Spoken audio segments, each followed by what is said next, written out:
Hi friends, ফ্যামটেড kitchen হাউসে সকলকে স্বাগত জানিয়ে আমি নন্দিনী আজ আপনাদের সাথে শেয়ার করব মাঞ্চুরিয়ান ভেল। বেঁচে যাওয়া ভাত দিয়ে আজকের এই রেসিপিটি আমি আপনাদের তৈরি করে দেখাবো। রেসিপিটি শেষ পর্যন্ত দেখার অনুরোধ রইল। আর এই রেসিপিটি আপনারা বিকেলের জল খাবারে ব্যবহার করতে পারেন। আজকের এই রেসিপিটি যদি ভালো লাগে আমার চ্যানেলকে সাবস্ক্রাইব করে আমার পাশে থাকার অনুরোধ রইল আপনাদের সকলের কাছে। আর পাশে থাকা বেল আইকনটি অনে সেট করে দেবেন যাতে নতুন কোনো রেসিপি আপডেট করলে তার নোটিফিকেশন সবার আগে আপনাদের কাছে পৌঁছে যায়। তাহলে চলুন শুরু করে দেওয়া যাক আজকের এই রেসিপিটি। আমি এখানে নিয়ে নিয়েছি 1 বাটি ভাত। অনেক সময় ভাত করলে ভাত বেশি থেকেই যায়, তো সেই বেঁচে যাওয়া ভাত দিয়েই আজকের এই রেসিপিটি আপনারা তৈরি করতে পারেন। এখানে আমি 1 বাটি ভাত নিয়ে নিয়েছি। যে বাটি মেপে আমি ভাতটা নিয়েছি সেই বাটিরই হাফ বাটি নিয়ে নিয়েছি সুজি, আর নিয়ে নিচ্ছি 2 বড় চামচ ময়দা। আর এখানে দিয়ে দিচ্ছি কিছু সবজি। এখানে নিয়েছি আমি রেড ক্যাপসিকাম, ইয়েলো ক্যাপসিকাম, একটা মাঝারি সাইজের কুচি করে রাখা পেঁয়াজ, দিয়ে দিচ্ছি কিছু কুচিয়ে রাখা বাঁধাকপি, সামান্য একটু আদা কুচি আর সামান্য একটু রসুন কুচি। আপনারা আপনাদের পছন্দ মতো সবজি এখানে অ্যাড করতে পারেন। দিয়ে দিচ্ছি পরিমাণ মতো লবণ, হাফ চামচ চিনি, 1 চামচ সয়া সস, 1 চামচ রেড চিলি সস। ঝালটা আপনারা আপনাদের পছন্দ মতোই দেবেন। দিয়ে দিচ্ছি 1 চামচ গরম মশলার গুঁড়ো, দিয়ে দিচ্ছি 2 চামচ স্প্রিং অনিয়ন।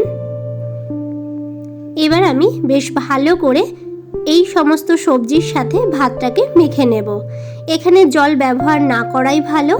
ভালোভাবে হাতের সাহায্যে একটু ঠেসে ঠেসে ভাতের সাথে মেখে নিতে হবে। যদি মনে হয় যে জলের প্রয়োজন আছে তো সেক্ষেত্রে আপনারা একটু জলের ছিটা দিয়ে নিতে পারেন।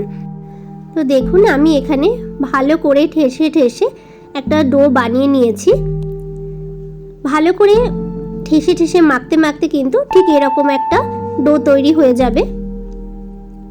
এবার আমি হাতটাকে একটু পরিষ্কার করে নেব। তারপর এই ডো থেকেই ছোট ছোট করে ডো নিয়ে এরকম ছোট ছোট গোল গোল বলের আকারে গড়ে নেব। হাতটাকে অবশ্যই পরিষ্কার করে নিতে হবে, তা না হলে কিন্তু এই গোল গোল বলগুলো কিন্তু ভালো হবে না, হাতে চারিদিকে লেগে যেতে পারে। খুব অসুবিধা হলে হাতে একটু তেল মাখিয়েও নিতে পারেন। কিন্তু মাখাটা যদি ভালো হয় এবং পরিমাণ যদি সব ঠিকঠাক হয়ে থাকে তাহলে কিন্তু হাতে তেল মাখার কোনো প্রয়োজন হবে না। দেখুন আমি কিন্তু গোলগুলো তৈরি করে নিচ্ছি, হাতে কিন্তু একটুও তেল লাগাইনি। অল্প অল্প করে নিয়ে এইভাবে চেপে চেপে আমি ছোট ছোট বলের আকারে গড়ে নিচ্ছি।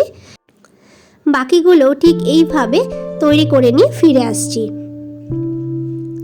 তো দেখুন সবগুলো বল আমার তৈরি করে নেওয়া হয়ে গেছে। এদিকে আমি সাদা তেল গরম হতে বসিয়ে দিয়েছিলাম। তেল ভালোভাবে গরম হয়ে গেলে আমি এই ভাতের বলগুলোকে ভেজে নেব। মিডিয়াম টু লো ফ্লেমেই এই বড়াগুলোকে আমি ভেজে নেব যাতে ভেতরটাও বেশ ভালোভাবে ভাজা হয়ে যায়। হাই ফ্লেমে দিলে ওপরটা পুড়ে যেতে পারে আর ভেতরে কিন্তু কাঁচা থেকে যাবে। সেই কারণে মিডিয়াম টু লো ফ্লেমে একটু সময় ধরে উল্টে পাল্টে এই ভাতের পকোড়াগুলোকে ভেজে নিতে হবে একটু লাল লাল করে।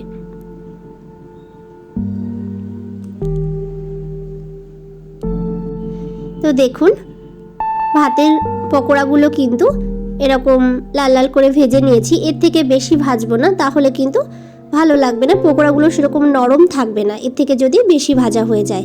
ঠিক এইভাবেই আমি বাকি পকোড়াগুলো ভেজে ফিরে আসছি। তো দেখুন সমস্ত পকোড়া ভেজে নেওয়া হয়ে গেছে। আমি ঠিক একইভাবে সমস্ত পকোড়া ভেজে নিয়েছি। এবার পকোড়া ভাজা তেলের থেকে সামান্য পরিমাণে তেল আমি কড়াইতে নিয়ে নিলাম। তেল ভালোভাবে গরম হয়ে গেলে দিয়ে দিচ্ছি সামান্য একটু আদা কুচি ফোড়ন। এবার একটু নাড়াচাড়া করে নিচ্ছি। ভালোভাবে হয়ে গেলে আমি এখানে সেদ্ধ করা চাউমিন দিয়ে দিচ্ছি। ভালো করে একটু নাড়িয়ে নেব এবং এই তেলেই পাতিয়ে পাতিয়ে চাউমিনটাকে একটু ভাজা ভাজা করে নেব। ভালো করে একটু নাড়িয়ে নিচ্ছি। এখানে বেশি তেল দিয়ে চাউমিন ভাজার কোনো প্রয়োজন নেই। যদি বেশি মুচমুচে করে চাউমিনগুলো ভাজতে চান সেক্ষেত্রে আপনারা আপনাদের পছন্দ মতো তেল ব্যবহার করতে পারেন। দিয়ে দিচ্ছি স্বাদ মতো লবণ। লবণ দিয়ে ভালোভাবে নাড়াচাড়া করে এরকম পাতিয়ে পাতিয়ে আমি চাউমিনগুলোকে ভেজে নেব। আমি গ্যাসের ফ্লেমটাকে হাইতে রেখেই চাউমিনগুলোকে ভেজে নিচ্ছি। তো দেখুন চাউমিনটা ভেজে নেওয়া হয়ে গেছে। এবার আমি এর মধ্যে দিয়ে দিচ্ছি কিছু স্প্রিং অনিয়ন, দিয়ে দিচ্ছি হাফ চামচ মতো সিজওয়ান সস, আর দিয়ে দিচ্ছি 3 চামচ মতো টমেটো কেচাপ। এবার একটু নাড়াচাড়া করে নেব।